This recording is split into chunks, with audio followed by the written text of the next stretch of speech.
O Via Justiça de hoje fala sobre os crimes contra o meio ambiente e as tragédias ambientais no Brasil. Nosso convidado é o advogado Renato Dilli, do Instituto de Ciências Penais. Rompimento de barragens em Mariana e Brumadinho, Minas Gerais, incêndios devastadores na Amazônia, problemas com os lixões e ausências de saneamento básico. Pergunto para os senhores, como definir a vulnerabilidade do Brasil em relação a um meio ambiente sustentável? A situação, ambiental brasileira, ela impende todos esses esforços ditos pelo Dr. Paulo de fiscalização, e a gente fala que, do ponto de vista criminal, é importante mais do que a punição efetiva, é a fiscalização ostensiva, porque a certeza de ser pego inibe mais o crime do que a ameaça da pena, né? Então, uma pena grave, talvez uma pena grande, não seja, o critério que iniba o agente, mas sim a certeza da fiscalização. Então, é importante, muito importante, e a gente encontra esse desafio na extensão territorial nossa. Doutor Renato, restrições orçamentárias impedem até que ponto o comando constitucional? Bom, com certeza impedem, cada escolha do gestor público. Não deixa de ser uma escolha trágica, ou investir no meio ambiente, ele deixa de investir em saúde, educação e vice-versa. Porém, a gente tem uma situação ambiental no Brasil que a fiscalização ostensiva é extremamente necessária. Portanto, é necessário também o dispêndio diverso, uma grande monta de recurso público para conseguir essa fiscalização e julgamento, porque não só a fiscalização, mas também a procedimentalização administrativa e judicial da situação ambiental é extremamente necessária. E isso geralmente gasta muito recurso público. Por gastar muito recurso público, a falta dele gera também insuficiência de fiscalização, que gera esses problemas ambientais que a gente tem. Vamos agora a Um Povo Fala em Belo Horizonte, que eu gostaria que os senhores comentassem em seguida. Nós perguntamos, o meio ambiente deve ter prioridade na preservação ou os interesses econômicos devem prevalecer? O brasileiro tem a consciência necessária para a importância da preservação ambiental? Está tendo muito desmatamento, estão queimando muito mato, Os animais estão morrendo queimados. Então, o brasileiro não está tendo esse conhecimento. É prioridade, sim. Eu acho que essa é uma das maiores prioridades que o ser humano precisa mesmo. A preservação do meio ambiente. Se não tiver meio ambiente, todo mundo vai morrer e não vai precisar de dinheiro para viver. A gente tem uma biodiversidade enorme e creio que a gente faz o mínimo para cuidar da nossa natureza, da biodiversidade, da fauna e flora que tem aqui. E, inclusive, acho que é até uma questão de debate. Eu encontro muita gente que acha que é uma questão fútil falar sobre o meio ambiente. Tem sim consciência, sabe que tem que preservar o meio ambiente, a floresta, os animais, mas infelizmente eles têm a concepção que pode melhorar, que pode preservar, mas falta palestras de conscientização. Não que falta para eles ir, falta eles irem às palestras, falta eles se informarem melhor sobre o assunto. Como que o senhor viu a fala popular, doutor Renato? Prioridade para a preservação ambiental ou para os interesses econômicos? Bom, na verdade, isso é um sopesamento de valores. O desenvolvimento econômico é extremamente necessário. Porém, a gente, com a Constituição de 88, a gente levantou o meio ambiente no direito penal a um bem jurídico, ou seja, um valor social extremamente importante para a manutenção da vida em sociedade, Então, o desenvolvimento, na verdade, não é uma escolha necessária, assim. A gente não tem que escolher o desenvolvimento ao invés de escolhermos o meio ambiente. Dá para fazer os dois se desenvolvermos seguindo as regras de maneira correta, de maneira sustentável, compensando ambientalmente os prejuízos causados por determinada atividade. Então, não vejo essa relação excludente entre um e outro, mas um sopesamento mesmo, uma valorização mais para um, mais para outro, sendo que princípios básicos, preceitos básicos têm que ser respeitados, porque, como a própria telespectadora disse, não tem necessidade de moeda, de dinheiro, de desenvolvimento se não tivermos um meio ambiente saudável para desfrutar. Doutor Renato, gostaria que o senhor falasse como foi a evolução da proteção do meio ambiente no Brasil em termos legais e qual a análise que o senhor faz da Lei de 98, que é a lei que combate os crimes ambientais. Perfeitamente. Bom, com a Constituição, que veio colocando o meio ambiente como um valor criminal socialmente protegido, que gerou até uma grande discussão do direito penal, se a gente pode proteger o que a gente chama de bens jurídicos, que não sejam individuais, que não sejam vida, integridade física, que não seja algo próprio da pessoa. Por exemplo, o meio ambiente é um bem coletivo, ele é algo de todos e não tem uma remissão direta à pessoa.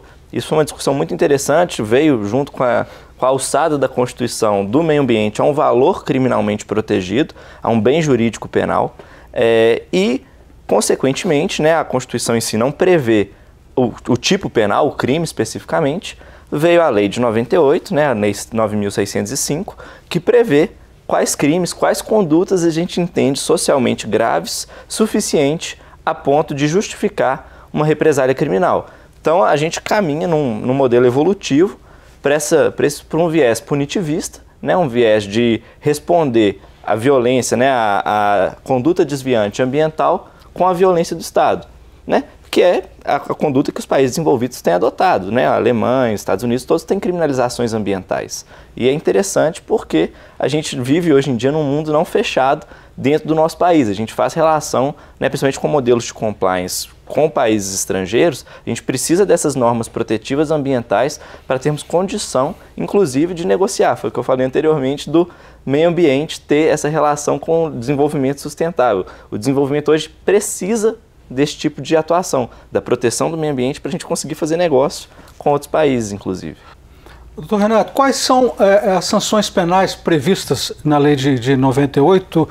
Qual é o crime mais grave e a maior pena prevista pela lei? Bom, a gente tem as penas de multa, né? Elas podem ser simples ou diárias e tem umas variações. Tem algumas medidas de cessamento compulsório da atividade que está sendo feita ali. Tem a multa, tem a pena privativa de liberdade, que é a mais grave de todas, né? Que é restringir a liberdade da pessoa.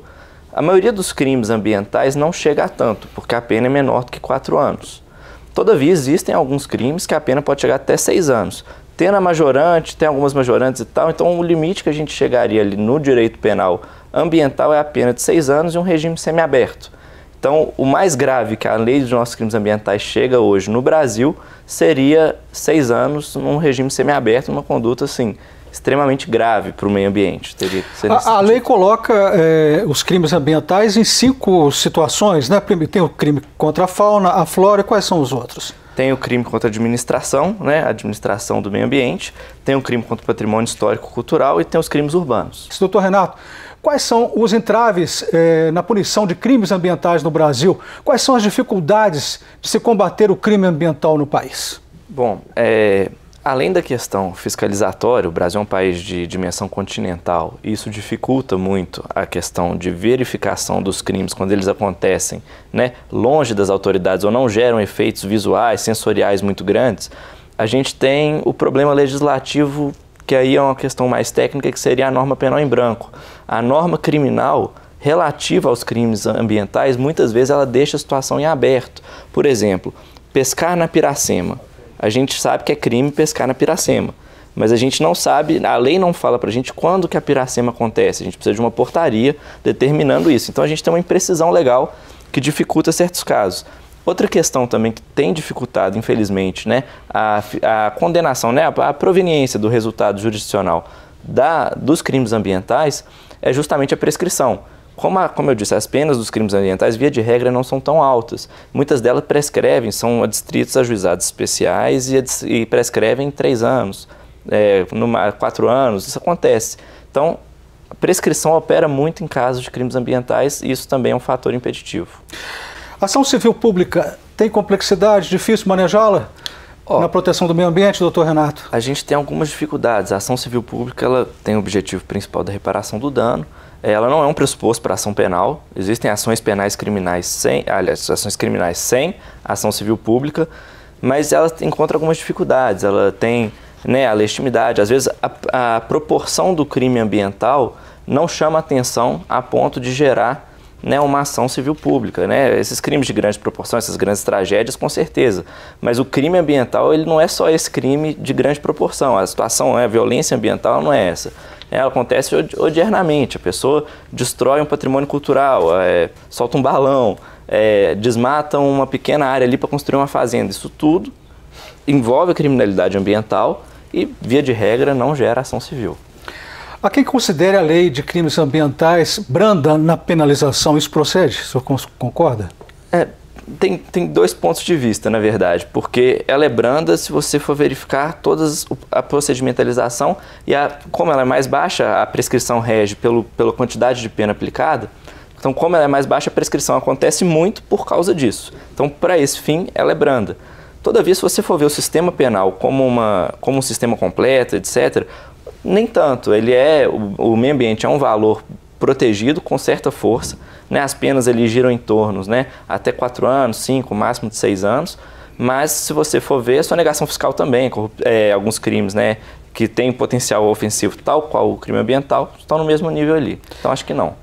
1 minuto para a gente terminar o programa, vamos para as considerações finais. Gostaria que o senhor falasse quais as lições dos desastres ambientais, de forma rápida. Acredito que a conscientização é o caminho mais claro, mais fácil para a gente atingir esse objetivo. A criminalização de determinada conduta, ela não necessariamente impede que a conduta aconteça. Se fosse assim, bastava criminalizar, que não teria mais crime no mundo, né?